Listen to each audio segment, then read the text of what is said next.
quand vous êtes leader mondial et que vous avez 0,5% de part de marché aux États-Unis, vous n'êtes pas leader mondial.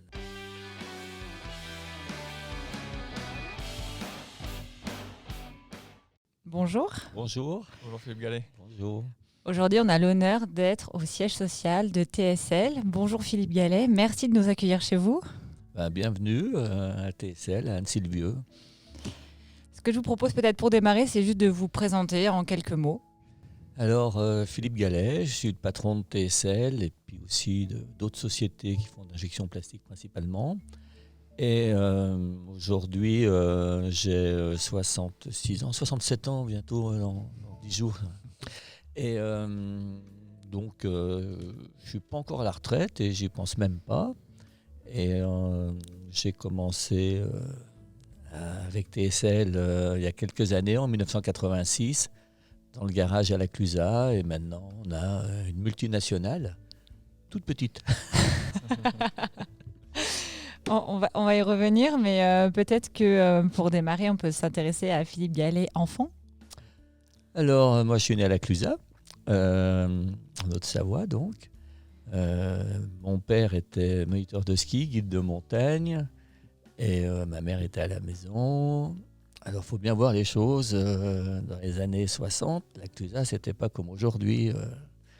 On était un petit peu perdu là-haut, hein. Je descendais à Annecy 2 fois par an. Là, je descends tous les jours de la Clusaz à Annecy. À l'époque, c'était 2 fois par an. On s'habillait en dimanche pour aller à Annecy. C'était la ville et tout. On était un peu les paysans là-haut, faut reconnaître. Mais on était bien et on a peut-être gardé le bon sens paysan. Et là, votre environnement à 5 ans à la Clusaz, à quoi ça ressemble ?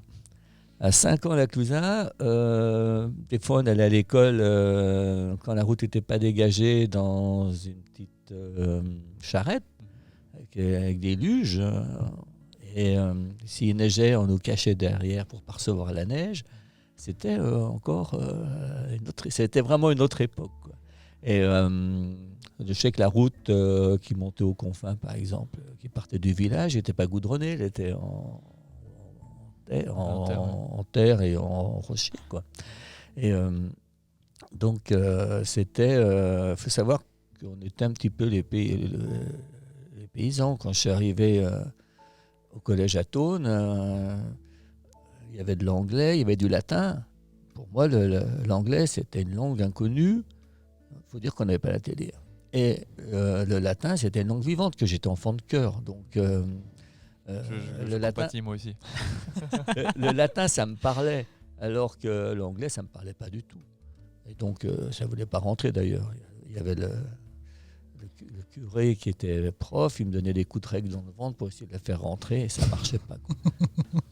C'est une technique, je crois, qui a été abandonnée d'ailleurs, hein. On ne le fait plus à l'école, je crois. Ah bah j'espère.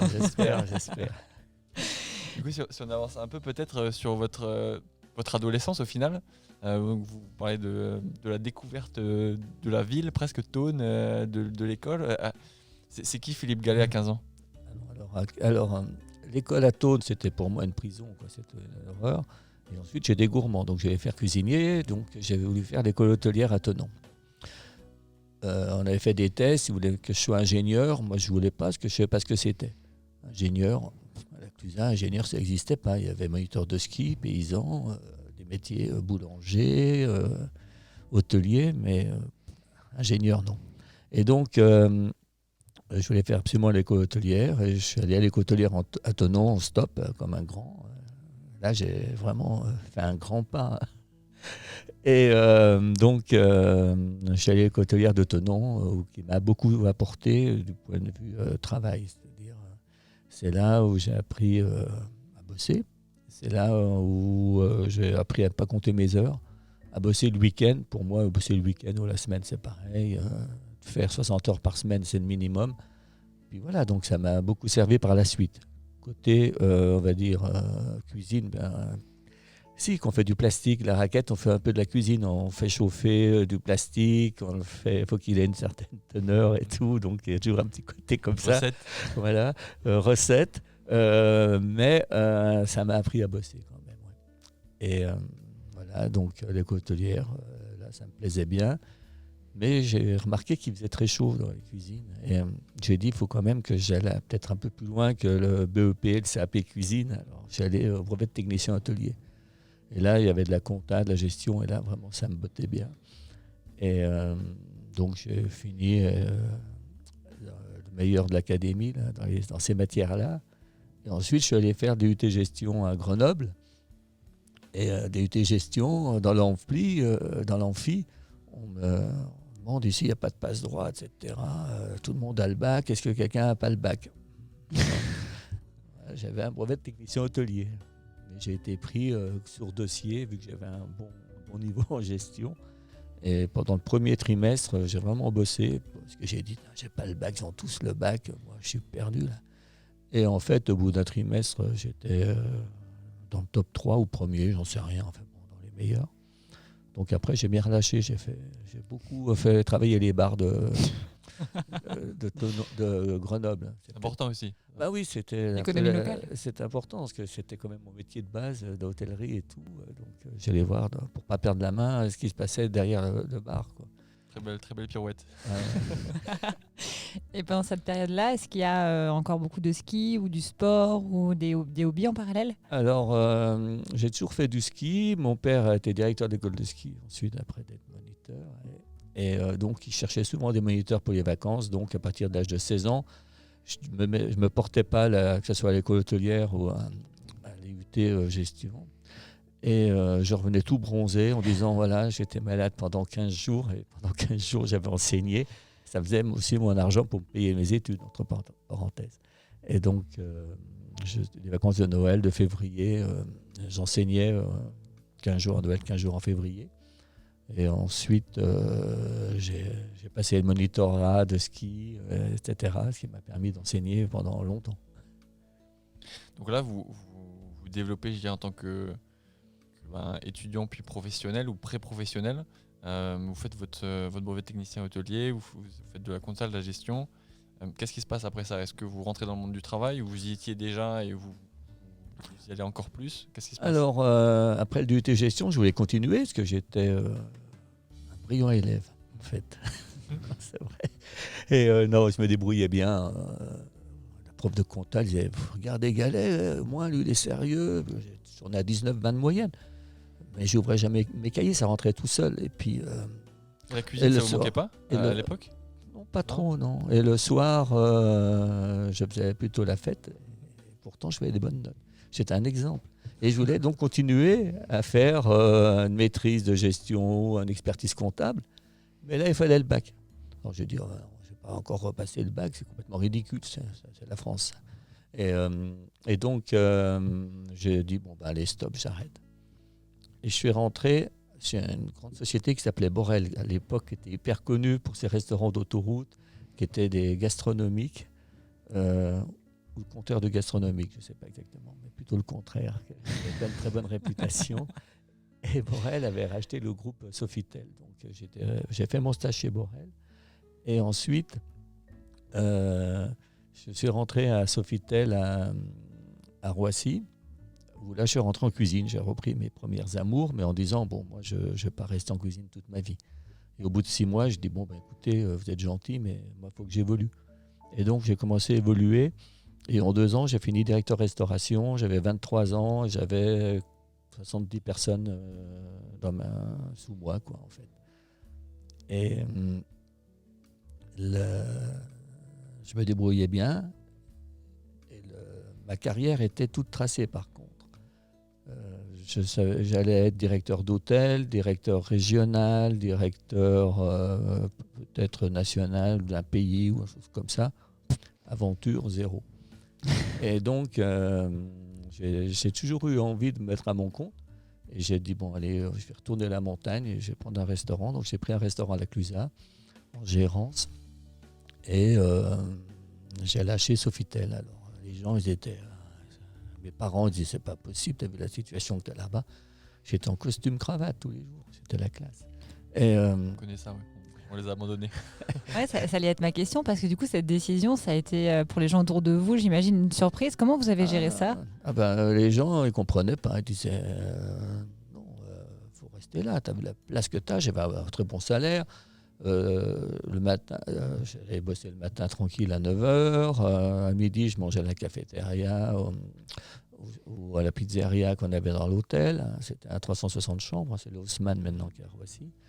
Et ensuite, l'après-midi, je bossais. Le soir, j'allais faire l'apéro. J'ai mangé au gastro au 9e étage. Ensuite, il y avait la boîte de nuit. J'allais surveiller le bar de la boîte de nuit. Et là, j'étais très attentif. Je restais jusqu'au bout de la nuit. Et je rattaquais le lendemain matin. Je ne dormais pas beaucoup, mais j'étais jeune. Et le matin, je rattaquais. Et donc, j'avais une vie rêvée, quoi. C'était vraiment bien. Et qu'est-ce que tu vas t'embêter ? Non, j'ai envie de revenir là-haut. Et puis surtout, mon idée, c'était de peut-être avoir un restaurant, 2 restaurants.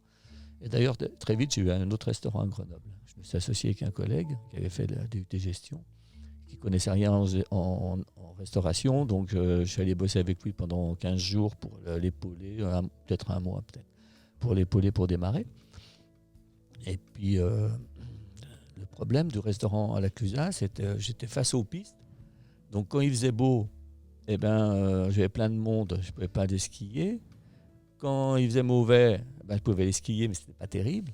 L'été, quand il faisait beau, je ne pouvais pas faire d'escalade, pas de montagne, parce que j'avais plein de monde. Et quand il faisait mauvais, je pouvais y aller sous la pluie, mais ça glisse en escalade, c'est un petit peu dangereux. La vie est difficile.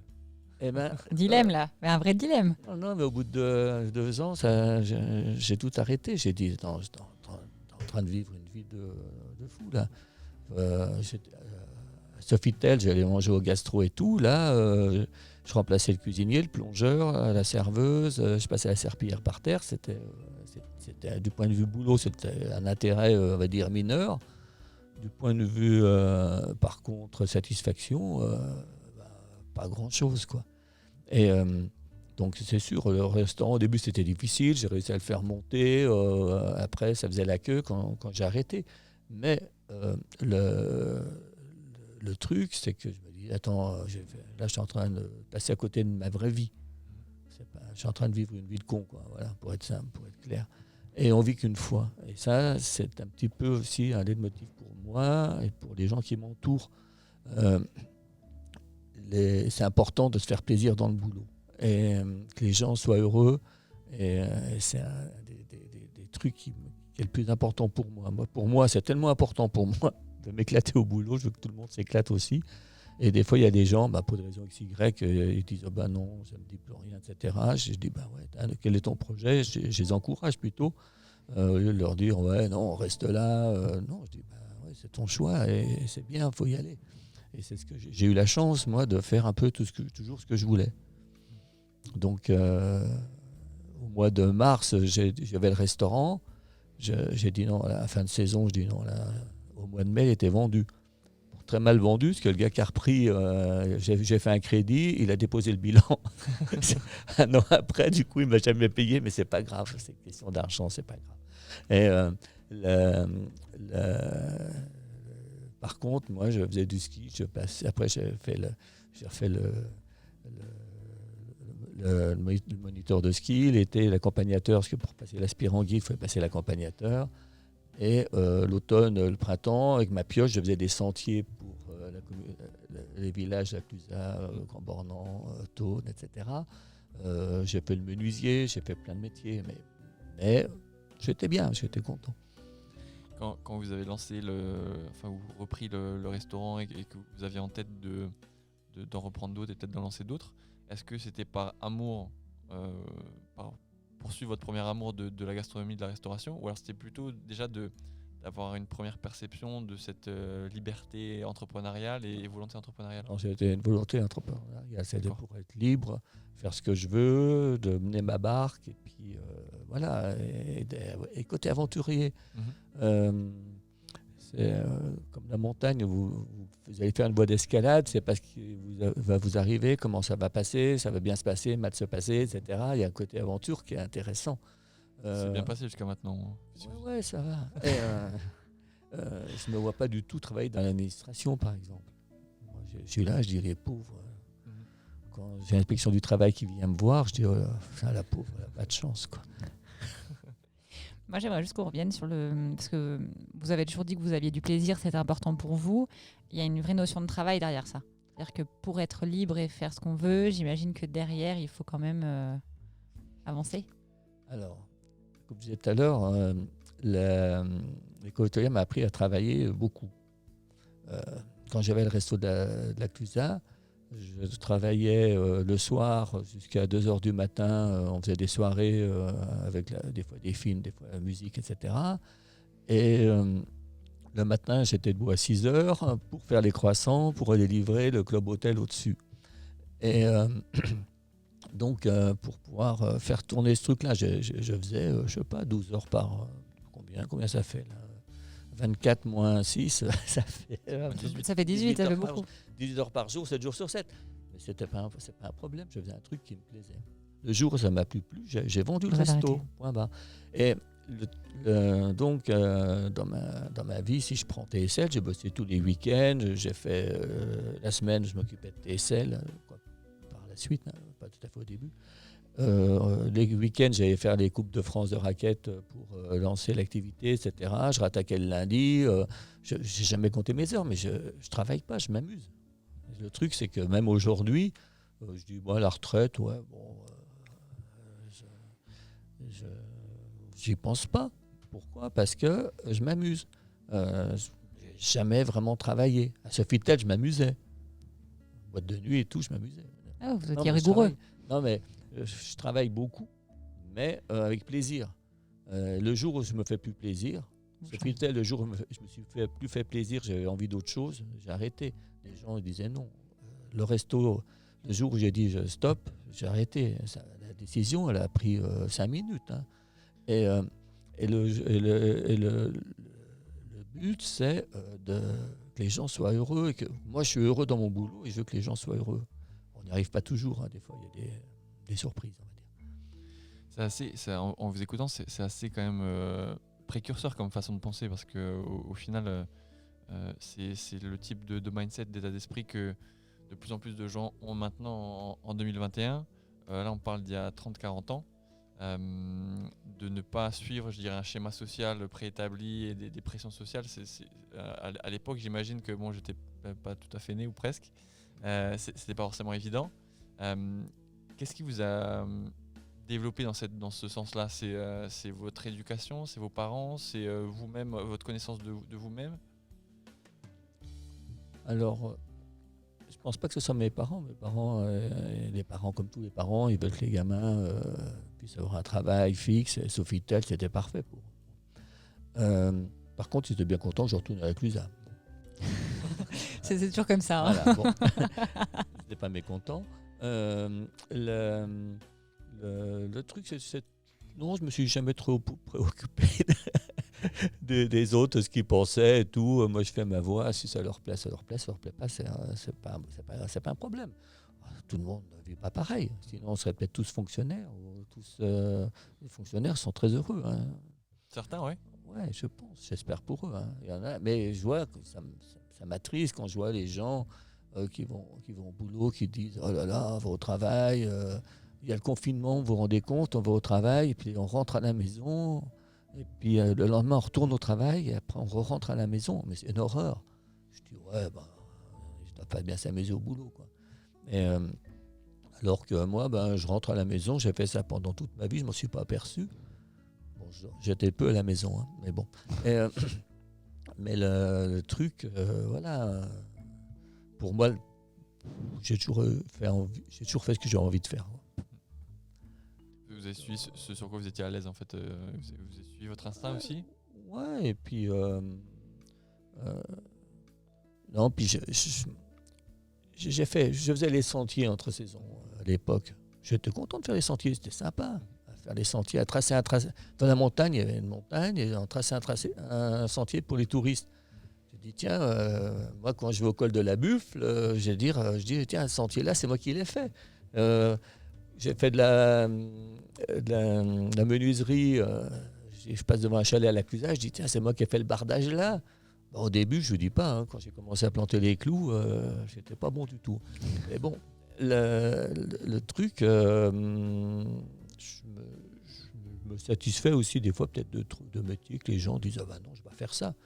Moi, je n'ai pas de saut métier. Vous écoutez.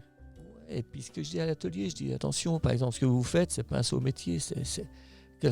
Quand quelqu'un fait une raquette à neige, c'est le dernier qui l'a touché, c'est quelqu'un de l'atelier. Et ensuite, c'est le client qui la touche. Moi, je suis juste pour essayer que les rouages marchent bien.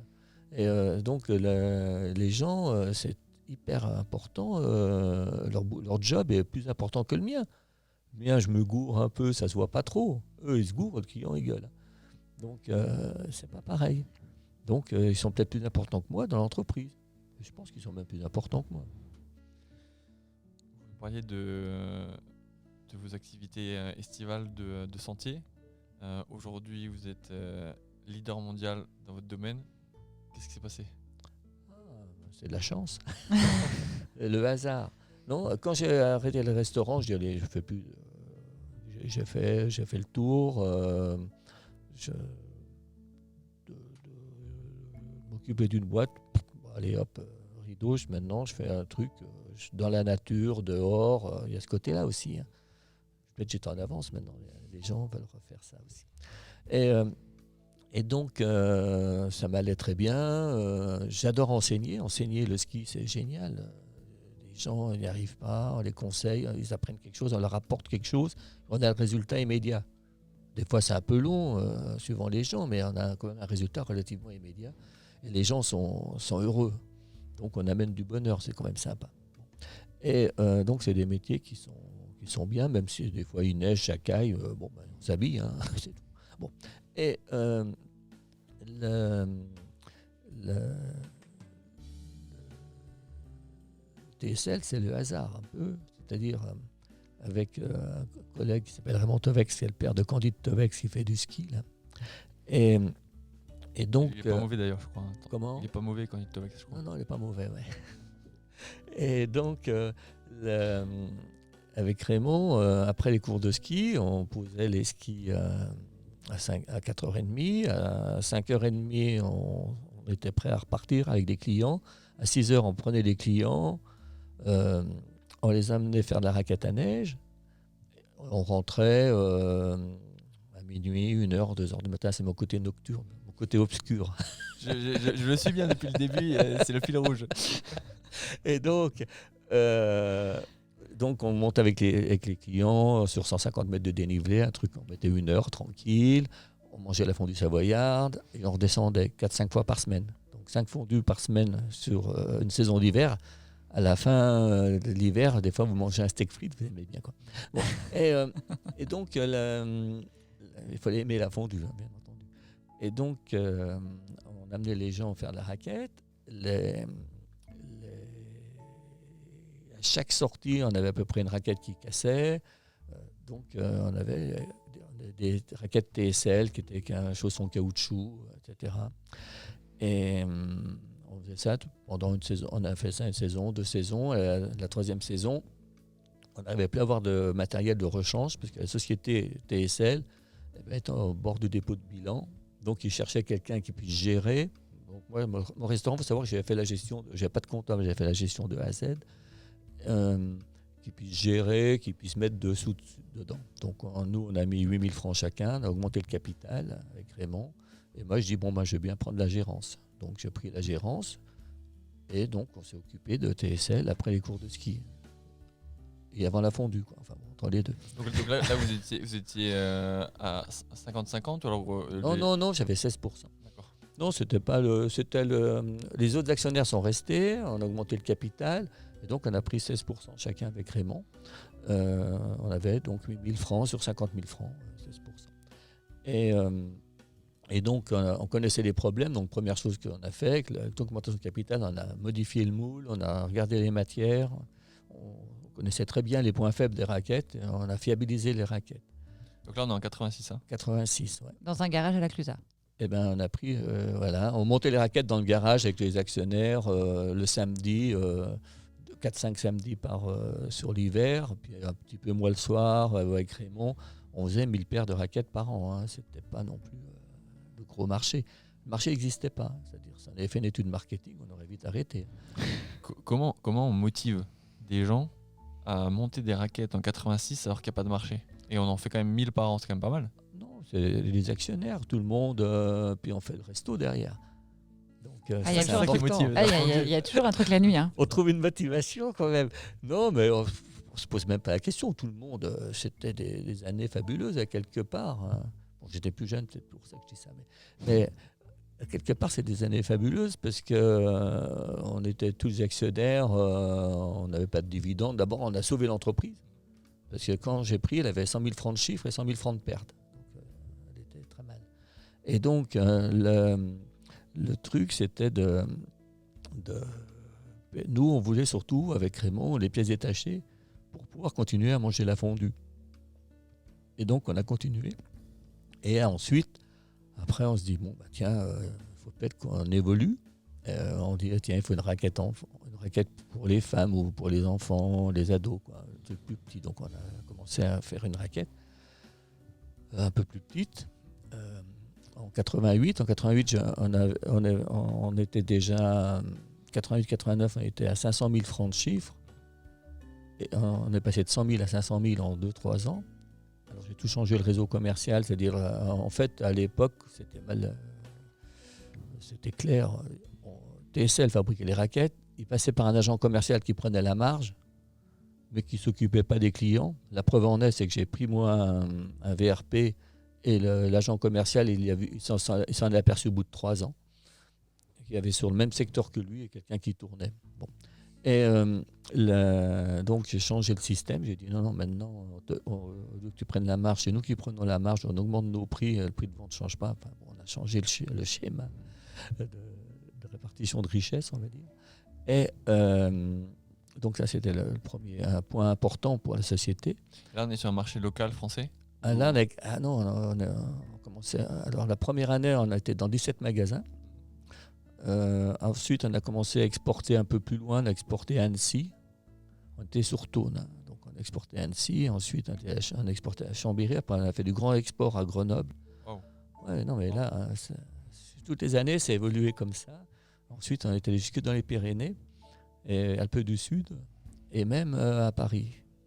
Et donc là, c'était vraiment l'apothéose. Et donc on a grossi. Il n'y avait pas vraiment de stratégie. Alors il faut savoir que pendant les 5 premières années, je n'avais pas de salaire non plus. Je faisais ça à côté. Tu es toujours moniteur Oui, bien sûr. Ouais. Moi, j'ai fait moniteur jusqu'à l'âge de, je sais pas, moi, 50 ans, 55 ans. Moi. Et j'ai fait de moins en moins, parce que j'ai de plus en plus de boulot à TSL. Mais j'ai toujours gardé ce contact avec les clients jusqu'au jour où j'ai plus la foi à enseigner. Et là, j'ai dit j'arrête. Donc, je me faisais plus plaisir. Voilà. Donc, j'enseignais presque plus. J'enseignais peut-être 2 semaines en février que le matin, c'est tout. Puis je dis non, là, je m'éclate plus. Donc, j'ai arrêté. J'enseignais pas pour gagner de l'argent, j'enseignais pour le plaisir d'enseigner. J'ai jamais travaillé pour l'argent. Ça, c'est un principe. J'ai travaillé pour me faire plaisir, pour donner du plaisir aux gens, mais pour être bien. C'était pas, l'argent, c'est un outil, il faut gagner des sous. Hein. Mais le truc, c'est pas ma finalité. Il y a des gens, c'est leur finalité, c'est leur truc, hein, s'ils se font plaisir. Donc, Picsou, là, tout. Et donc, voilà. Et donc, revenons à nos moutons. On est à l'exportation parisienne. Ouais, l'exportation. Donc, non, mais la société au début, on a dit. Bon, après, j'ai dit, on va faire d'autres produits. Tu disais qu'il n'y avait pas de stratégie pendant 5 ans. Il y avait une stratégie quand même. On a un moule pour faire des raquettes. On a des raquettes. On peut essayer d'en vendre un peu plus. Donc, essayons d'en vendre un peu plus. On a commencé à faire on dit, tiens, on va faire le salon à Grenoble. Donc, on est allé au salon à Grenoble, on était juste à côté des toilettes, dans un petit truc là. Donc, on voyait beaucoup de gens passer, mais c'était plutôt les exposants qu'aller aux toilettes. Et donc, c'était pas le grand truc. Les raquettes, les gens regardaient, c'est quoi ce truc-là ? Ça n'intéressait personne. Par contre, il y avait les snowboarders, ils avaient des grands stands, des trucs immenses, des trucs avec de la vraie herbe dedans. Pas de l'herbe confuse. C'est pour le soir. Et donc, le truc, le snowboard, moi avec mes raquettes, j'avais fait faire du snowboard. Bon, ils ont tous disparu. Hein. Et donc, le truc, on était tout petit, mais on a trouvé 2-3 magasins. C'est là qu'on a commencé à exporter à Grenoble, etc. Parce que les gens nous ont vu, oh, bah, tiens, je vais m'en prendre 3 paires, etc. Et donc, on a commencé à faire avancer le marché. Ensuite, il y a une vraie volonté de rajeunir l'image. On savait très bien que l'image était ringarde. Comme je dis souvent, on faisait de la raquette la nuit. La vérité, c'est que la journée, on vendait des virages. On ne pouvait pas faire de la raquette en même temps. On le faisait la nuit après les cours. Mais je dis officiellement, c'est la journée, ils auraient balancé des boules de neige. Les gens disent, c'est quoi ces mecs là-bas qui font de la raquette? C'est quoi ce truc-là? C'était vraiment ringard. Et donc, on a lancé un petit peu des compètes, une compétition sur Borgard, ensuite en Chartreuse. Ensuite, j'ai organisé une Coupe de France de raquettes à neige. Ensuite, dans les années suivantes, une Coupe d'Europe. On a fait du travail avec les journalistes pour qu'ils donnent une image plus sympa de la raquette, avec les magazines de l'époque. J'ai commencé à faire du travail un petit peu. J'ai fait du marketing sans savoir ce que c'était. J'ai jamais fait de marketing. J'en ai fait par hasard. Et donc, on a fait un catalogue. Il n'y avait pas de catalogue quand j'ai pris la société. Donc, on a fait tout de suite un catalogue en noir et blanc, puis après un catalogue couleur. Parce que je me dis, ouais, si on a un catalogue couleur, pour les gens, ça fait quand même plus boîte internationale, quoi. En français, hein. En français, la question de l'anglais viendra, vous inquiétez pas. Non, moi, c'est encore en latin, moi. Et là, du coup, c'est tout ça, vous l'avez pas appris, c'était au feeling, vous avez regardé d'autres marques se développer, vous vous êtes dit, il y a des choses bien à prendre et on devrait recopier la même chose. Alors, il y a un peu de feeling, il y a beaucoup de logique. On se dit, si je veux progresser, faut que j'aille au salon, qu'on me connaisse. Il faut que je fasse des pubs dans les magazines. Il faut que j'ai une force commerciale. Donc, je trouve des représentants. Au début, ça ne se précipitait pas, les représentants. Ensuite, il faut que j'ai des bons produits. Et là-dessus, c'est arrivé à un concurrent qui s'appelle Folies, Gérard Rambose, qui a sorti une raquette qui était assez révolutionnaire, qui était avec une plaque articulée, comme ça. Et je dis, c'est quand même... et il commençait à en mettre beaucoup. Vous l'avez acheté ? Non, on a d'abord... c'est un concurrent qui arrive sur le marché, ça ne fait pas plaisir, mais on dit, faut quand même faire quelque chose. Je dis, peut-être qu'on évolue dans nos raquettes. Et donc, j'avais investi... une raquette femme et une fixation, j'ai investi 500 000 francs, c'était le chiffre d'affaires de la société. L'année suivante, pas de neige, donc pas trop de ventes, et on a vendu 17 paires de fixations comme Rambose. Donc c'était pas non plus le meilleur coup du siècle, mais aujourd'hui toutes les raquettes sont avec des plaques articulées, donc c'était peut-être pas trop mal. Et là, il m'appelle, il dit, ouais, dis donc, pas lui qui m'appelle, son conseiller en brevet qui appelle et il dit, voilà, monsieur Gallet, vous êtes dans son brevet. Je ne savais pas que ça existait, les brevets. C'est pas un problème. Et donc, moi, je vais voir un conseiller en brevet, on regarde le truc, coup de chance, on n'était pas 100% dans le brevet, donc ça poussait à travers. Donc, j'ai réussi à rencontrer Rambose sur le salon, devant une bouteille de blanc. Et on s'est arrangé, on est devenus les meilleurs amis du monde. Et donc, vous voyez l'entraînement. Ça. Vous avez déjà un intérêt commun. Et voilà, un intérêt commun, exactement. Peut-être que ça s'est passé la nuit. Oui, voilà. Oui. Et non, on a compris tous les deux comment qu'il fallait aussi faire évoluer le marché. On était 3 à l'époque. Il y avait donc Folies, Rambose, Baldas et nous. Et on était concurrents, mais on était copains quand même. Et donc, on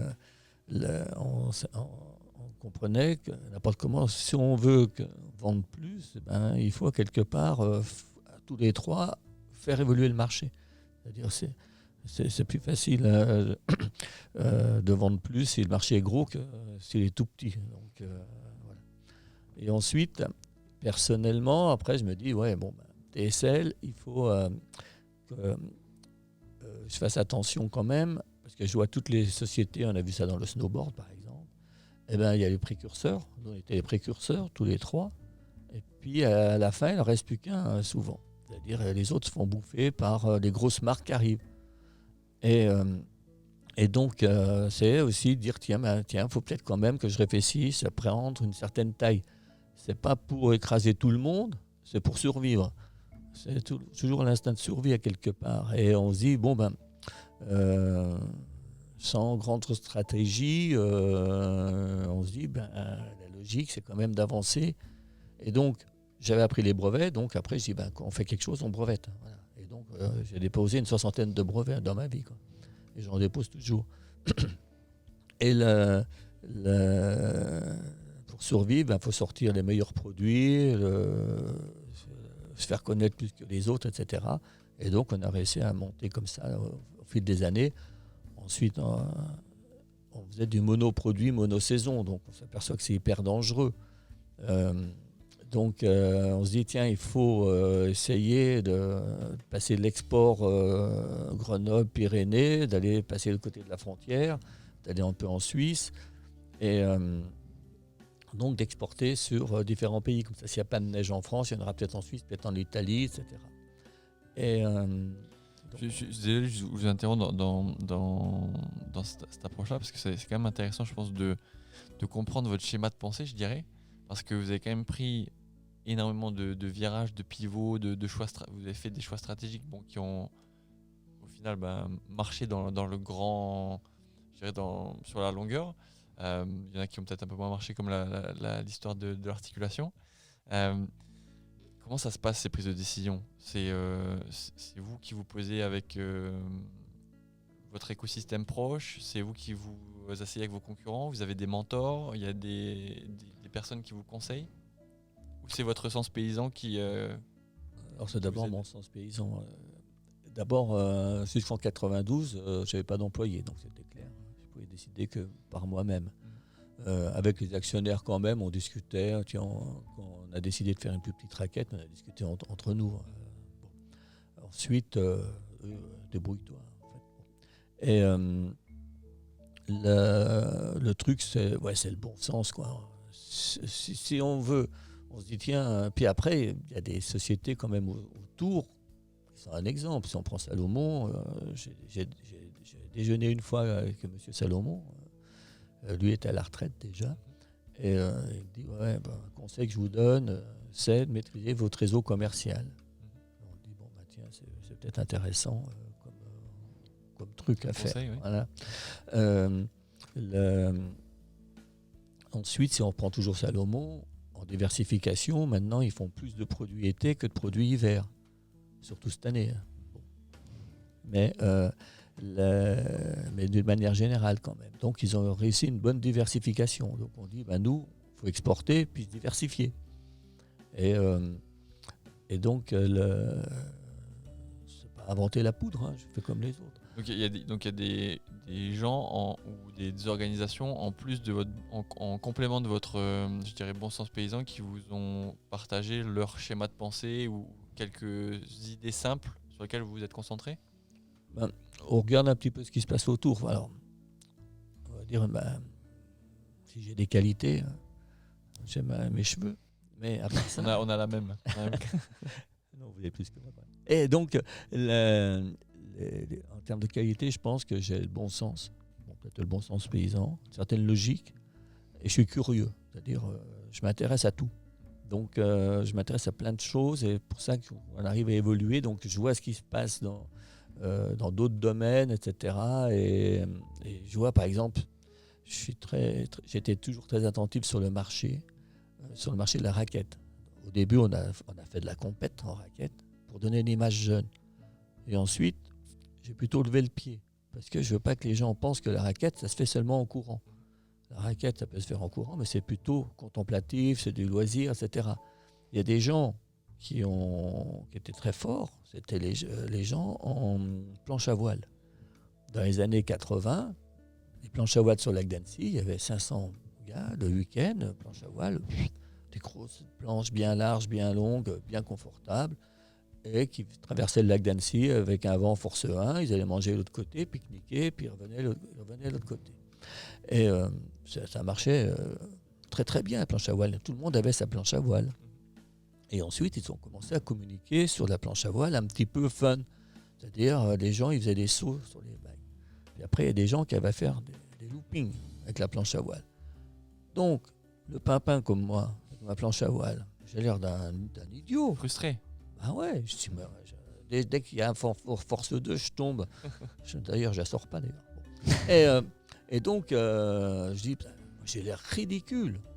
Non, le ridicule tue, donc, mettons la planche à voile au garage.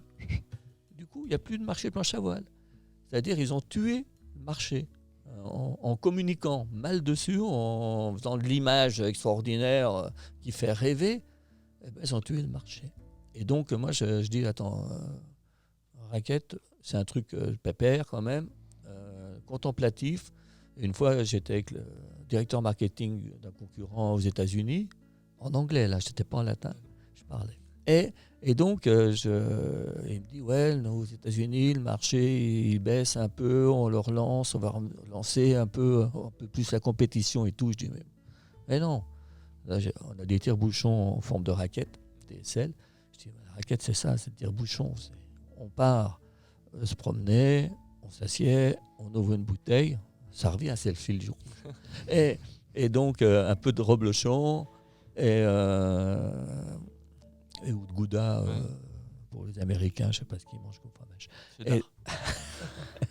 Et donc, et puis on est avec la famille, c'est sympa, ou avec les amis, puis on revient tranquille. C'est ça la raquette. C'est pas de courir à vous communiquez toujours sur le fitness, et vous montez encore à un stade dans la compète. Je dis non, la raquette c'est un truc cool. Et il faut en faire un sport cool. Et aux États-Unis, ce qui est cool, c'est bien. Aujourd'hui, le cool, c'est bien. Et donc, ils ne comprenaient pas ça, quoi. Enfin, bon. Là, vous touchez du doigt un point super intéressant. Tu en as parlé aussi, l'aspect internationalisation au final de l'entreprise. Vous parlez notamment du marché nord-américain. Comment est-ce que ça s'est passé pour vous ? Alors, nord-américain, c'est une grande aventure. Alors, la première personne qui est intéressée, il n'y avait pas de sous pour acheter de l'essence. Donc, il a visité personne, il n'a rien vendu. On est en quelle année là ? Ça, c'est les années 90 par là. Et ensuite, non, 92 déjà. Ensuite, années 94 par là, j'ai 2 Américains qui arrivent. C'était un gars qui était avant directeur marketing chez Nike, l'autre qui était je ne sais pas quoi chez Nike aussi. Ils viennent me voir ici en France. Ils me demandent pour mettre une prise pour Internet. Nous, on avait des grosses prises comme ça. Et ça, je dis, non, nous, on n'a pas les petites prises. Et c'est quoi c'est pour envoyer des emails. Ah ouais, c'est quoi ce truc-là ? Je dis, ça, je ne ferai jamais de ma vie, ça. Je serais déjà à la retraite. Et maintenant, c'est vrai que tous les jours, la première chose qu'on fait, on regarde les emails. Et donc, ils avaient un siècle d'avance sur moi. Et déjà, ils voulaient me racheter. Je dis, attendez, avant de me racheter, vendez un peu de raquettes, on discutera. Et on leur a envoyé 500 paires de raquettes aux États-Unis. Donc, au mois d'août, septembre, par là. Ensuite, eux, ils ont fait de la pub avec du couponing dans les magazines. Donc, dans les magazines, c'est au mois de novembre. Et ils ont répondu au mois de mai. Donc là, mois de mai, on ne vend plus de raquettes au mois de mai. Donc c'est pourtant des directeurs, machin et tout. Donc les 500 paires, on s'est assis dessus. C'était un test, vous les ont pas achetés ? Ils les ont achetés, mais ils n'ont pas payé. Donc non, c'est un concept, tout à fait. On va être positif, c'était un test. D'accord. Un test. D'accord. Voilà. Ensuite, on a trouvé plus tard un autre importateur, là qui était vraiment bien installé aux États-Unis, qui distribuait Lova, des chaussures.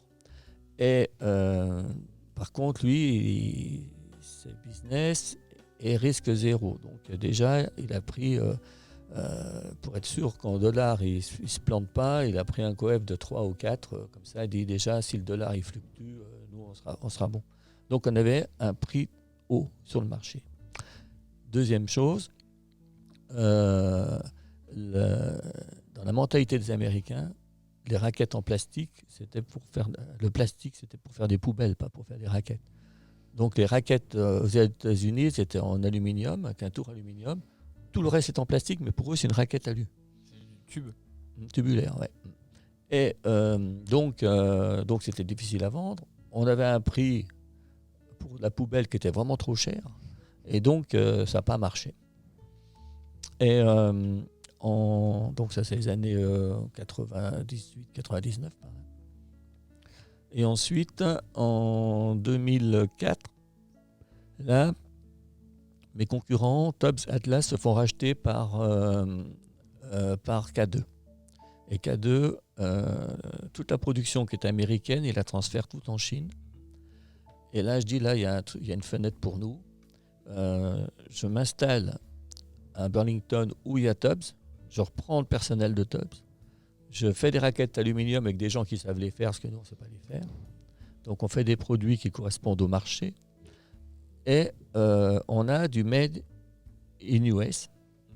Et mes concurrents, c'est du made in China. Malheureusement, ça n'a pas marché exactement comme je voulais. Et l'intention était bonne. Ouais, la stratégie était bonne, hein. C'était excellent. Sauf que ça n'a pas marché. Comme quoi, mais des fois, avec la meilleure stratégie, ça ne marche pas. Moi, je note la persévérance quand même, parce que là, on est sur 10 ans d'histoire c'est pas nord-américaine. C'est pas fini. Là, c'était le début de la grande aventure. Et donc, 2004. Donc, je mets comme patron de la filiale un franco-américain. Ça m'arrangeait pour la langue. Et parce que je n'ai pas trouvé de franco-latin. Et donc, le franco-américain, c'était le directeur commercial export de Tubbs. Donc, il connaissait un peu le marché, les produits, peu importe. Donc, j'ai dit, tu t'occupes de la filiale. J'ai fait un bon deal, $10,000 par mois, mieux payé que moi. Il me dit, il vaut 2 000. Tu vaux 10 000 ? Ok, tu vaux 10 000, on ne discute pas.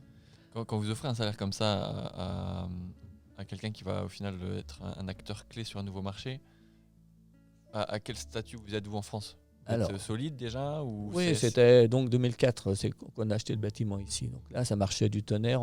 On montait déjà on arrivait des années à 10 millions de chiffres déjà. D'accord. Et donc on vendait 200 000 paires de raquettes des années. Donc ça tournait bien. Heureusement d'ailleurs, parce qu'on avait les reins solides, on gagnait on gagnait de l'argent aussi, parce qu'il y a un peu moins de concurrence, etc. Peu importe. Et pour parler chiffres, je vais être franc. Lui, il met $50,000 dans la société. TSL met $500,000. Lui, il a 49% des actions, nous, 51%. Il avait 43 ans, je dis. Ouais. Là, c'est l'âge où il faut prendre une décision, soit on continue d'être employé, soit on est propre patron, etc. Et moi, je voulais qu'il vive la même aventure que moi. Je dis, c'était patron des États-Unis, un contrat comme ça, ça vaut le coup. Hein. Ça vaut le coup de se casser la tête. Donc, beau parleur, beau garçon et tout, parfait. Et c'est beau en Amérique, aux États-Unis. Ouais, très positif. Tout, enjoy your weekend, etc.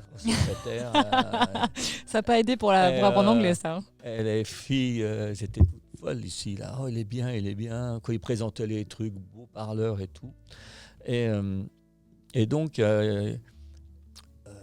c'était le roi du marketing. Donc, il n'écrivait pas un mot lui-même. Il le faisait faire par quelqu'un qui était de souche américaine, que c'était quand même beaucoup mieux.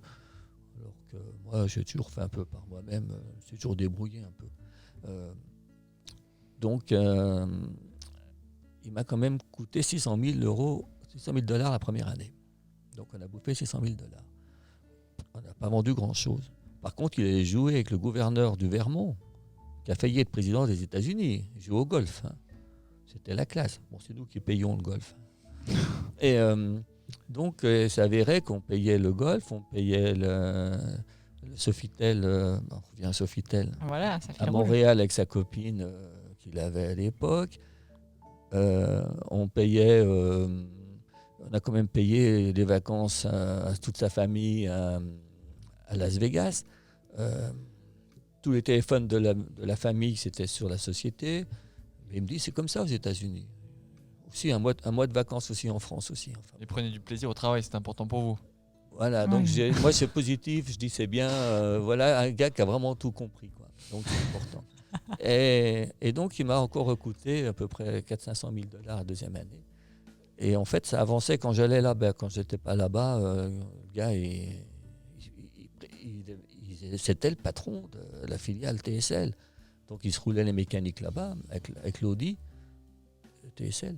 Et donc c'était un peu l'opposé de moi. Moi, je rame et puis on gagnait des sous et lui, il les dépensait. Bon, il fallait que quelqu'un les dépense, vous me direz. Bon. Et donc, au bout de 2 ans, il n'avait pas compris, quoi. C'est-à-dire, moi, je voulais un gars qui bosse, qui fasse tourner la boîte. J'ai tout donné. J'ai donné 50% de la boîte et un salaire en or. Il était mieux payé que moi, hein. Mais je dis, pourquoi pas? Et par contre, mauvaise pioche, quoi. Donc c'est je fais pleinement confiance aux gens. Donc lui, c'était le cas, et lui, il m'a mis profond. Il a Et profité. j'en ai eu d'autres qui m'ont mis profond aussi dans ma carrière, C'est mais parti ça du m'empêche pas d'avoir toujours confiance. Parce que je suis peut-être un peu inconscient, je sais pas quoi, puis je suis positif, je sais pas, mais il faut faire confiance aux gens. C'est pas qu'on n'a pas le choix, mais il faut faire confiance aux gens. J'ai plusieurs entreprises. Si je ne fais pas confiance au directeur des usines, je ne dors pas, moi. Alors que je dors très bien. Et donc, et puis pour les gens, on leur dit, allez hop, débrouille-toi. Et c'est génial. Ils travaillent comme ils l'entendent. Mais lui, non, il n'avait rien compris. Et c'était jouer au golf qui était un peu plus sa passion. Donc là, les ventes flat. Flat, ouais. Donc des coûts extraordinaires. Et ensuite, je l'ai viré.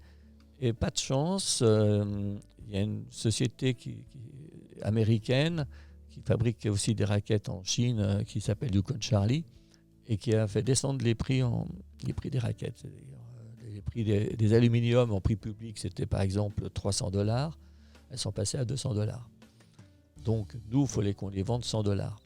Et le prix moyen n'était pas mieux que les autres, etc. Il fallait vendre la raquette $100. Donc on est arrivé au point où on vendait les raquettes à prix coûtant. Donc on ne gagnait rien du tout. Des parts de marché, quoi. Voilà. Et d'autre part, pas de chance aussi, c'est que pour les Américains, on était les Frenchies qui étaient sur le pays, qui fabriquaient ici.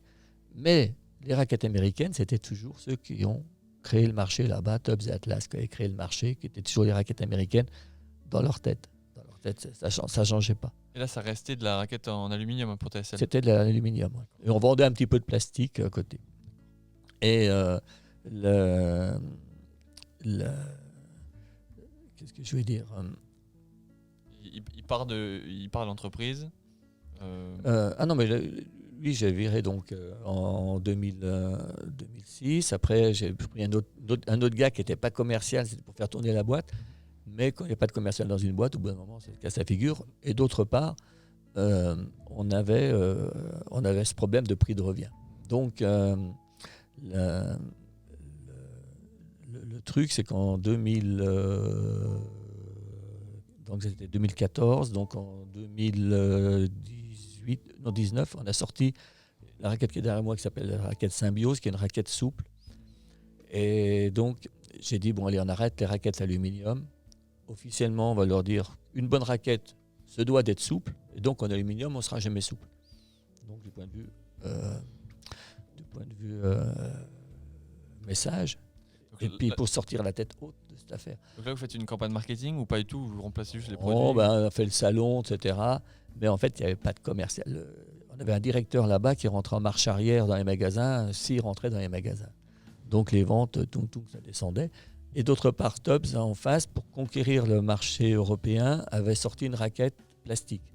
Donc à quelque part, il a validé le concept plastique aux États-Unis. Donc ce qui nous a permis aussi de vendre un petit peu de Symbiose. Et j'avais pas de commercial, etc. Et j'ai ma fille qui est entrée dans TSL. J'ai dit, ouais, tu vas t'occuper un peu des États-Unis parce que tu parles bien anglais. Et donc, elle a trouvé avec ses collègues de chez Pitcher, ils avaient une agence qui tournait bien, qui s'appelle Sales Guy, et qui est un des commerciaux, et qui, eux, ont vraiment fait progresser les ventes de Pitcher et de BlackRock aux États-Unis. Donc, ils ont vraiment fait exploser les ventes. Et donc, on a pris la même agence. Et donc, le gars, il est venu là, etc. Dans leur tête, on était une vieille boîte. Et ils ont quand même vu qu'il y avait du sang nouveau et qu'on bougeait quand même et qu'on avait quand même une place importante sur le marché. Quand vous êtes leader mondial et que vous avez 0,5% de part de marché aux États-Unis, vous n'êtes pas leader mondial. C'est pas possible. Déjà en termes de chiffres ouais, on était plus gros, ouais. Okay. Et parce que le marché européen est plus gros que le marché américain. Et donc là, on a commencé à décoller avec Sales Guy. Donc on était descendu à $100,000 de chiffre, c'est-à-dire flat. Bon, j'ai réduit les frais, les charges. Ça, je sais faire. Maintenant, vendre, aux Américains, c'est autre chose. Et donc, on est passé de 100 000 à 300 000. Et donc, l'année dernière, et cette saison, beaucoup de chance, tout le monde était malade du Covid, sauf nous, dans toutes les entreprises, du moins. Et donc, il y a eu l'avantage des fabricants en France, c'est-à-dire le marché a explosé aux États-Unis, très tôt, au mois d'octobre. Et nos concurrents qui fabriquent en Chine, ils fabriquent une quantité plus ce qui est en commande, plus peut-être 20%. Puis après, ça s'arrête là. Si vous en voulez, vous attendez la saison suivante. Et donc là, vu que la demande a explosé, eh ben, nous, on était à peu près les seuls à pouvoir livrer aux États-Unis. Et donc, on est passé de 300 000 à 1 700 000 $ de chiffre. C'est les États-Unis. Donc là, ça y est maintenant. Et les commandes de base sont déjà 1 700 000 pour l'année prochaine. C'est-à-dire pour moi, le grand bénéfice de la saison dernière, c'était enfin, on a réussi à pénétrer le marché américain et aussi canadien. Canadien, c'est plus léger, mais on a quand même beaucoup augmenté au Canada aussi. Mais entre-temps, j'ai quand même perdu 3 millions de $ sur les États-Unis. Il faut être têtu. On m'a dit, arrête, allez, hop, arrête de bouffer du fric là-bas. J'ai dit, bon, on a perdu 1,2 million de premières années, puis après on perd un petit peu moins. Et on faisait un truc extraordinaire. Le chiffre d'affaires, il baissait, et les pertes, eh ben, elles étaient de moins en moins importantes. C'est quand même bon. Là, vous avez mis 20 ans au final pour vraiment percer le marché. Voilà, ouais. On y arrive là. Ah, je suis têtu. Alors, je suis têtu, ouais, c'est aussi le côté montagne aussi, escalade, etc., où il faut se battre et dire on va y arriver. Et c'est des challenges comme ça. C'est pas pour l'argent, la preuve, j'ai bouffé du fric, mais c'est dire tiens, allez hop, faut qu'on arrive à être implanté aux États-Unis. C'est pas normal qu'on n'y arrive pas. Je parlais à une cliente il y a quelques semaines, et elle me disait le Savoyard, le Haut-Savoyard, c'est un besogneux. C'est quelqu'un qui travaille. Est-ce que vous avez, en prenant énormément de recul au final, est-ce que vous avez réussi à percer le marché américain grâce à la capacité de travail que vous avez développée, alors culturellement, mais également via votre école hôtelière au final à 16-17 ans? Non, mais je suis un besogneux. Et je suis dans le détail et je passe des fois du temps, etc., pour amener un rapport qui tienne la route. Et sur les États-Unis, je suis un bourricot, quoi. Je suis un âne. Mais il faut y arriver. Et en France, c'est pas toujours facile non plus. Et on dit, tiens, on fait des bâtons. On fait la diversification. Dans les années folles, on tournait bien. On avait des plus grosses marges qu'aujourd'hui. Et du coup, on avait la capacité, au bureau d'études, ils étaient 6. Aujourd'hui, ils sont plus que 2. Et on sortait du produit. On a sorti des lampes frontales. Pour les gens, c'était pas pour éclairer la nuit, c'était pour faire de la raquette la nuit. C'est qu'on est leader sur un marché. c'est facile pour nous, pour vendre produits dans lesquels on est leader, pour vendre des raquettes. On voulait vendre des bâtons, nous on vendait des bâtons que l'hiver, parce que les bâtons TSL c'était associé aux raquettes. Vous prenez le catalogue du vieux campeur, il y avait les raquettes page 20 à 25, et page 26, il y avait accessoires de raquettes, bâtons TSL. Et puis à la page 150, il y avait les bâtons, et là on n'y était pas. Et donc moi je vendais les bâtons que l'hiver, et mes concurrents que l'été. Principalement l'été, on va dire. Sauf ceux qui ont des bâtons de ski quand même. Bon. Et donc en bâton de randonnée, je m'entends. Donc on a essayé de vendre plein de trucs, mais on était toujours dans le rayon raquettes. Les sacs à dos, c'était avec les raquettes, etc. Et on n'a pas réussi à se diversifier. On était toujours avec nos raquettes. On fait toujours 85% du chiffre avec les raquettes. Et donc, avec les risques qu'il y a, réchauffement climatique, avec saison avec neige, sans neige, depuis 10 ans, les saisons sont comme ça. Il y a des années avec neige, des années sans neige. On gagne, on perd, on gagne, on perd. Donc, c'est quand même un peu sécurisant, on va dire. Et donc, il faut réussir à se diversifier. Et on a sorti le bâton de marche nordique en disant, bon, ben voilà, là, c'est un truc d'été. On a créé le marché de la marche nordique en France. Il existait dans les pays nordiques. On dit, ben là, ils ne vont pas nous dire que c'est pour la raquette. Et donc, par ce biais-là, on a commencé à vendre du bâton. Maintenant, on commence à vendre un peu plus de bâtons. On vend 40 000 paires de bâtons. Donc, on y arrive tout doucement, quoi. Mais c'est difficile. Et donc, si on n'est pas têtu, et puis il faut des fois se dire, bon, ben, on va se mettre que sur un produit. À l'époque, je me suis balancé sur 5-6 produits, sacs, lampes, chaussures, tout en même temps. Et finalement, c'est un peu dispersé, quoi. Donc, erreur de gestion. Mais bon, on apprend de ses erreurs aussi. Il y a combien de personnes là, actuellement chez TSL ? Alors, TSL pur, on va dire qu'aujourd'hui, on est une cinquantaine. En saison, on est monté à 130 l'année dernière. Sur le groupe, on est 130 personnes. C'est-à-dire, alors la petite histoire, on a parlé de la progression de TSL, mais il y a eu un cap important, c'est 92. En 92, j'ai pris ma première employée. J'ai racheté mon sous-traitant plastique, parce que le gars il était complètement fou, et il a déposé le bilan. Et là, il fallait oser prendre, parce que j'ai acheté plus gros que moi. Moi j'avais une employée, il y en avait 13, j'en ai gardé 7 dans le plastique.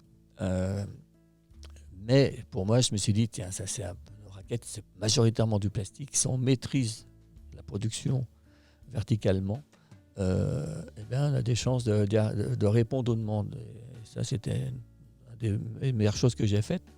Bon, j'avais la trouille, parce qu'on prend une boîte, je dis, je vais peut-être me planter au bout.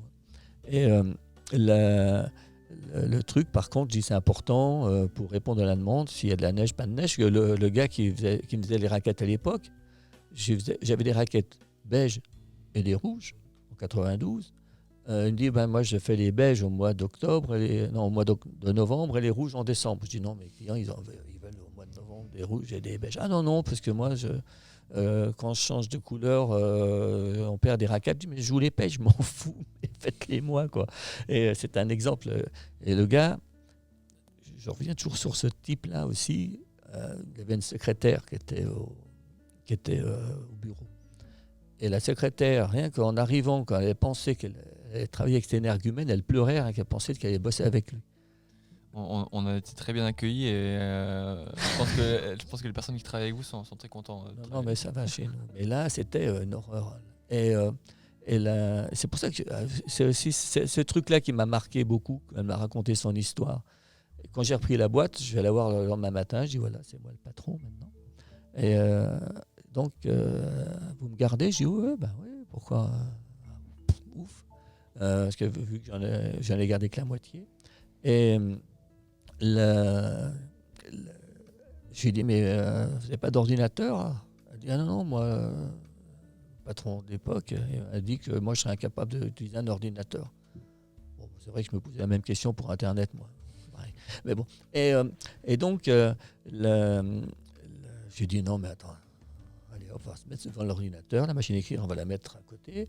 Si vous avez besoin, vous la prenez. Si vous n'avez pas besoin, on continuera sur l'ordinateur. Donc, on se met sur Word. Je lui fais voir un petit peu, on fait une petite lettre. J'ai dit, voilà, pas besoin de prendre du Tipex contre l'écran, hein, c'est un retour arrière, ça efface, etc. On la sauvegarde, regarde, hop, elle est sauvée. Maintenant, on doit faire la même lettre, en gros, pour une autre personne. On la reprend et on fait la lettre pour une autre personne. Puis on change... Tipex sur le nom. Voilà, un coup de Tipex sur le nom, et puis et c'est parti. Ah ouais, putain, c'est fabuleux. Après, j'ai expliqué un peu Excel. Sa machine à écrire, elle n'a jamais réutilisé. Mais le patron lui disait qu'elle était trop stupide pour utiliser l'informatique. Donc, elle était en dessous de terre, cette fille. Et c'est après qu'elle m'a raconté qu'elle pleurait en arrivant. Donc, elle était obligée de travailler. C'était une fille mère. Sa gamine avait 16-18 ans. C'était difficile pour elle. Et elle tenait à son boulot, quoi.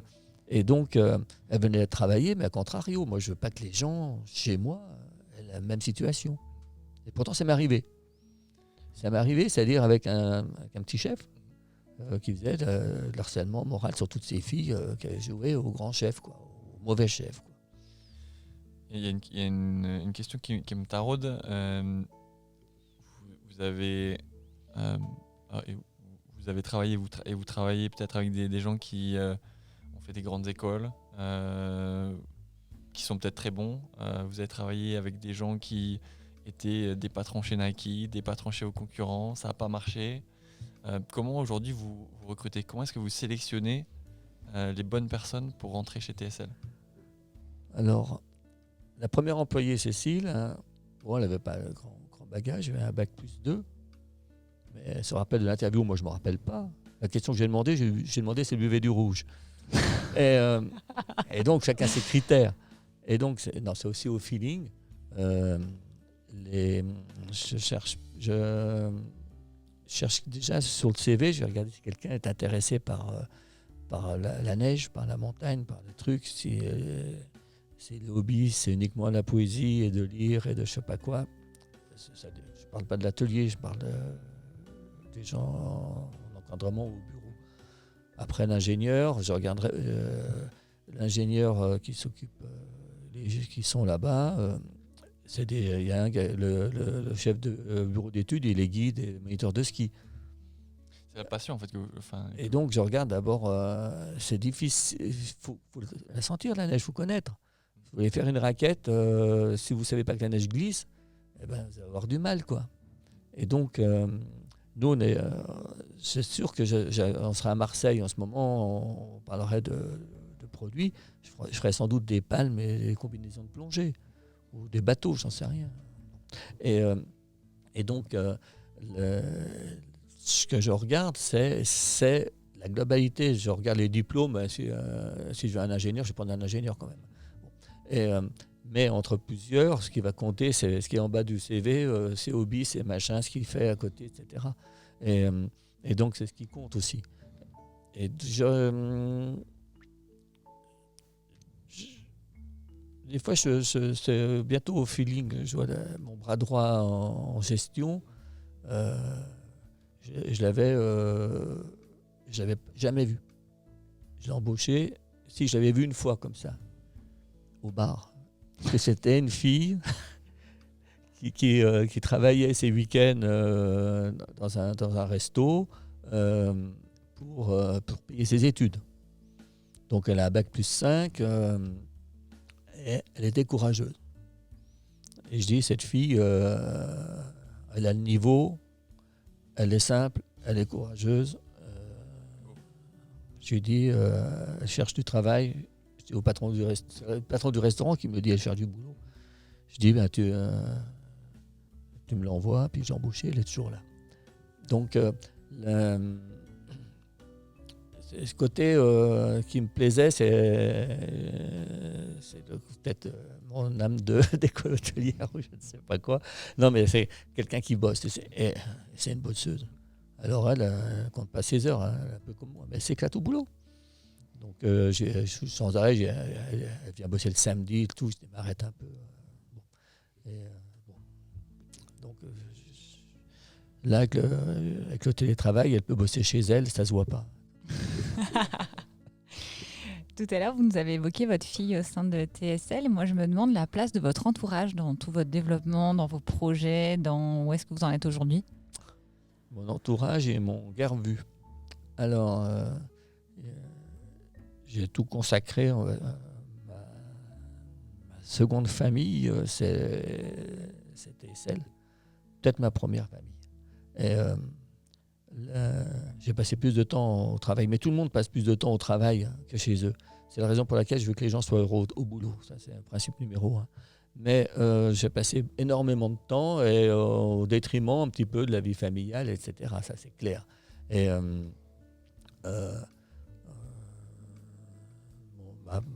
j'ai deux épouses, quoi. J'en ai une. Maintenant, j'ai divorcé, j'ai une deuxième. Ah, pas Et, en même temps. Vous n'avez pas eu en même temps. Ah, si, un moment en même temps. Ça s'explique. À vrai dire. Et donc, non mais bon, je suis toujours hyper pote avec la première. Et donc, mais elle m'a pas beaucoup vu. Et les enfants m'ont pas beaucoup vu. J'ai une fille du deuxième mariage qui a donc maintenant 12 ans et la première a 30 ans.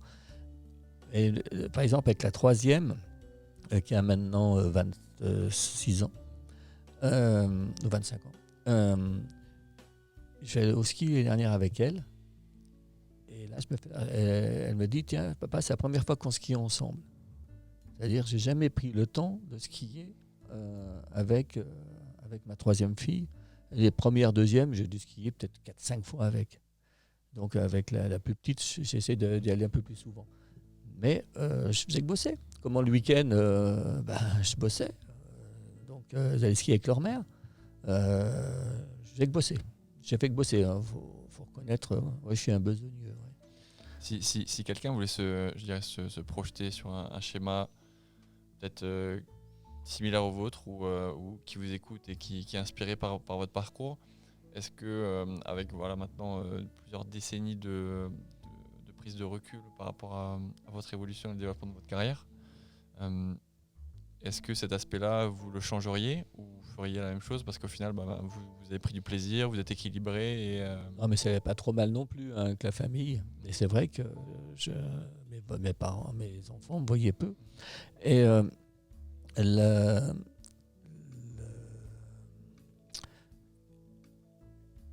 si on veut réussir, il faut quand même travailler. Et puis aussi, c'est un exemple pour le personnel. Moi, franchement, je serais un peu mal à l'aise de venir travailler 3 heures par jour et puis demander aux gens de tirer la charrue en pleine saison. Il faut savoir que les gens, des fois en pleine saison, ils travaillent à l'atelier, ils travaillent 10 heures à l'atelier. C'est volontariat, on n'oblige jamais personne chez nous. Mais parce qu'ils disent, il faut que la boîte avance. Mais si moi, le premier, si j'arrive le dernier à la boîte et je pars le premier, ça ne peut pas fonctionner, ça. Et donc, il faut quand même être un exemple pour les gens. On ne peut pas demander aux gens ce qu'on ne fait pas soi-même. Ça, non. Et donc, les gens ne l'acceptent pas. C'est parfaitement normal. Donc, si on veut y arriver, il faut quand même bosser un peu plus que la moyenne. Moi, je suis peut-être un peu dans l'excès parce que je m'éclate trop au boulot. Ce n'est pas forcément un bon exemple. Mais il faut quand même être vigilant. Je voyais aux États-Unis, pour revenir à la personne qui dirigeait les États-Unis, quand ils ont appris le salaire qu'il avait quand j'ai viré, j'ai fait une réunion avec tout le monde et j'en ai pris plein la tronche. Les personnels, ils étaient stupéfaits, quoi. Ils pensaient qu'il avait un salaire normal, moyen, on va dire, ouais, moyen, et qu'il n'avait pas pris tous ses avantages, il n'avait pas volé la société en plus, quoi. Et donc, les gens, ils ne le voyaient jamais. Donc, comment vous voulez tirer une société si vous n'êtes jamais là? Même si vous êtes en télétravail, mais vous êtes là, vous envoyez des mails, il se passe quelque chose. Si le gars il va avec sa copine se promener, ça ne marche pas. La société avance moins, quoi. Ouais, ça avance moins. Non. On a une dernière question qu'on pose en général à tout le monde. Elle lui a fait peur. Quel est je dirais votre slogan de vie? Qu'est-ce qui vous drive tous les jours? Le nôtre, quand même, c'est Chief Your Future. Ouais, Tu vas me le dire? En latin, ça veut dire vraiment être maître de son destin. Ouais, non, ouais, non, moi, moi, c'est se faire plaisir. Puis, ce qui me drive, ouais, c'est se faire plaisir, que les gens se fassent plaisir autour de moi. Que ce soit les clients, que ce soit le personnel. Le client, l'utilisateur final, on va dire. Mais que les gens soient heureux. L'entreprise, c'est un truc où on passe beaucoup de temps. Si on est malheureux dans l'entreprise, c'est une catastrophe, quoi. Et donc, il faut que les gens s'éclatent dans leur boulot au maximum, même en montant sur une chaîne. Chez nous, il n'y a pas de cadence. Mais sur les chaînes, ça va extrêmement vite, qu'ils se tirent la bourre entre eux et s'amusent à essayer de planter le voisin, quoi, un peu. Et donc, les gens, et puis d'arriver à dire, tiens, aujourd'hui, on a fait 3000 paires, on a réussi à un certain niveau, parce qu'on sait que ça bourre. Actuellement, ils bossent plus tranquilles, parce qu'ils ont pas la pression. C'est pas la pression, ils disent, bon, bah, on a plus ou moins vite, les clients seront satisfaits. Par contre, quand il y a du boulot, ils disent, bon, bah, faut qu'on se dépêche parce que les clients, ils attendent après nous. Par exemple, quand on fait des journées ici sur le showroom avec des clients, des magasins, etc. Et après, à midi, on fait un pot avec tout le personnel. Comme ça, le personnel peut parler avec les clients. Ils savent à qui ils vendent. Les clients, les magasins, je m'entends. Ils savent à qui ils vendent. Et ils discutent avec eux, et ils connaissent leurs besoins, etc. Et tous les gens sont fiers de leur boîte. Et ils sont heureux. Et ça, c'est hyper important qu'ils soient heureux dans leur boîte. J'ai eu des moments où les gens étaient malheureux à cause d'un petit chef, une fois, par exemple, qui, lui, la première année était bien, deuxième année, commençait à faire comme il voulait, troisième année, vraiment comme il le pensait. Donc, c'était autant de Ford, Fayol, un peu. Il était plutôt 19e siècle que 21e, quoi.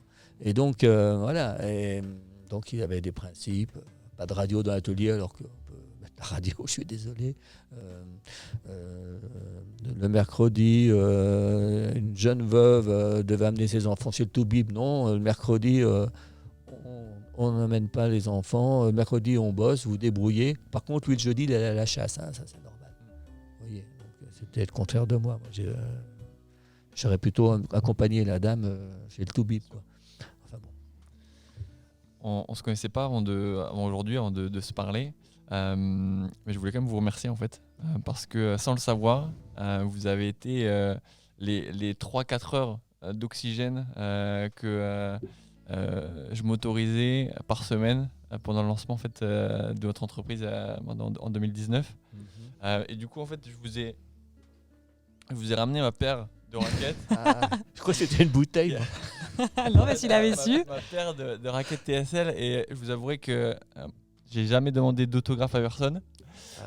Mais je pense qu'il faut en fait que vous signez au moins la housse, parce que la housse, oui, c'est quand même. Là, vous l'avez acheté chez Decathlon, celle-là. Ouais, tout à fait. Mais j'ai entendu dire que vous allez commencer le B2C, donc on va s'arranger après. Mais en tout cas, je voulais vous remercier pour ça, parce que B2C, B2C, hier, je regarde les chiffres États-Unis-Canada. Ouais. On a fait $100 000 en B2C, avec un petit site qu'on a payé 3 000. C'est pas mal. C'est bien. Oui, c'est bien. C'est encourageant. Ouais. Donc voilà, vous avez contribué aussi à notre succès, parce que cette bouffée d'air frais du week-end était vraiment importante pour nous. Ah bah ouais, moi ça me fait plaisir. J'aime bien raconter mes histoires. J'en ai plein d'histoires en fait. On reviendra, vous inquiétez pas. Hein. Et ils sont un peu rigolotes des fois. Une des plus sympas que je raconte. Je ne vais pas raconter, il faut que je la place quand même. Ouais, bien sûr. Et des plus sympas que je raconte, c'est quand je suis allé en 92, année importante, comme vous l'avez dit tout à l'heure, c'est quand je suis allé au Japon. Il y avait une mission au Japon, une mission européenne au Japon. Je reçois un fax et mission européenne au Japon. Et on peut s'inscrire. Il faut les payer seulement le billet d'avion aller-retour. Je dis, ça vaut le coup, ouais, c'est bien. On n'exportait pas, on commençait tout juste un petit peu avec la Suisse. Et Je dis, allez, banco, je m'inscris. Et là, j'ai été sélectionné. Donc, il y avait plein de gens de Grèce, d'Italie, etc. Et un Français, c'était moi, sélectionné. Bon, j'étais le seul à avoir répondu, hein, donc il n'y avait pas eu de mal. Mais au Japon, il n'y a pas du tout de marché. Le marché n'existait pas. Et là, au moment, je me retrouve face à face avec le patron d'ASICS. Une soirée avec les gens et tout, qui fait des chaussures. Vous avez combien d'employés?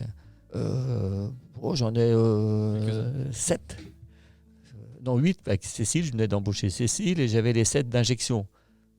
3 semaines avant, j'en avais qu'une. Et un mois avant, j'avais 0. Cécile en veut au moins 3. Voilà. Ah bon, c'est pas la même taille. Vous faites quoi? Des snowshoes. Alors, snowshoes, il me dit, mais là, vous savez, au Japon, c'est 16% de taxes. Hein. Shoes, 16%. On sait faire au Japon, donc c'est 16%. Je dis non, c'est des trucs pour marcher dans la neige. Et j'ai fait voir un catalogue en français. Et pour déconner dessus, j'avais mis quelqu'un qui faisait de la plongée sous-marine avec des raquettes à neige dans le fond de l'eau, avec une bouteille d'oxygène. Un bédouin avec des raquettes dans le désert et quelqu'un qui sautait une barrière en raquette sur la neige.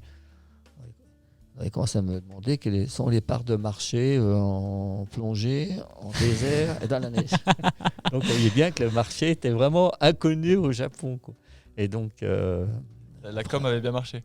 Et après j'ai expliqué, etc., que c'était 99,999 dans la neige. Ensuite, à un moment, il voulait peut-être faire nos raquettes. Et puis au Japon, c'est pas que le boss qui décide, c'est le groupe qui décide. Et les directeurs, ils ont dit non. Bon, voilà. Mais après, on a créé le marché. Enfin bon, et on a un importateur au Japon depuis 92. Mais c'était la petite histoire comme quoi le marché n'existait vraiment pas du tout parce que je ne savais pas vraiment à quoi ça servait. C'est effectivement super important au final d'être pédagogue parce que dans sa com, ça peut être potentiellement impacter négativement le marché, quoi. Notre premier catalogue qu'on avait fait en couleur, on l'avait fait avec Candide Tovex et sa sœur pour sortir la raquette un peu plus petite. Et donc, tout de suite, les gens l'année suivante disent « Ah, c'est des trucs pour les enfants ». Ben oui, c'est sûr que le catalogue, c'était juste à 4 pliés en 2 pour les gens. Et ils voyaient que des enfants sur le catalogue. Alors là, j'ai appris qu'il faut faire attention à ce qu'on met dans le catalogue.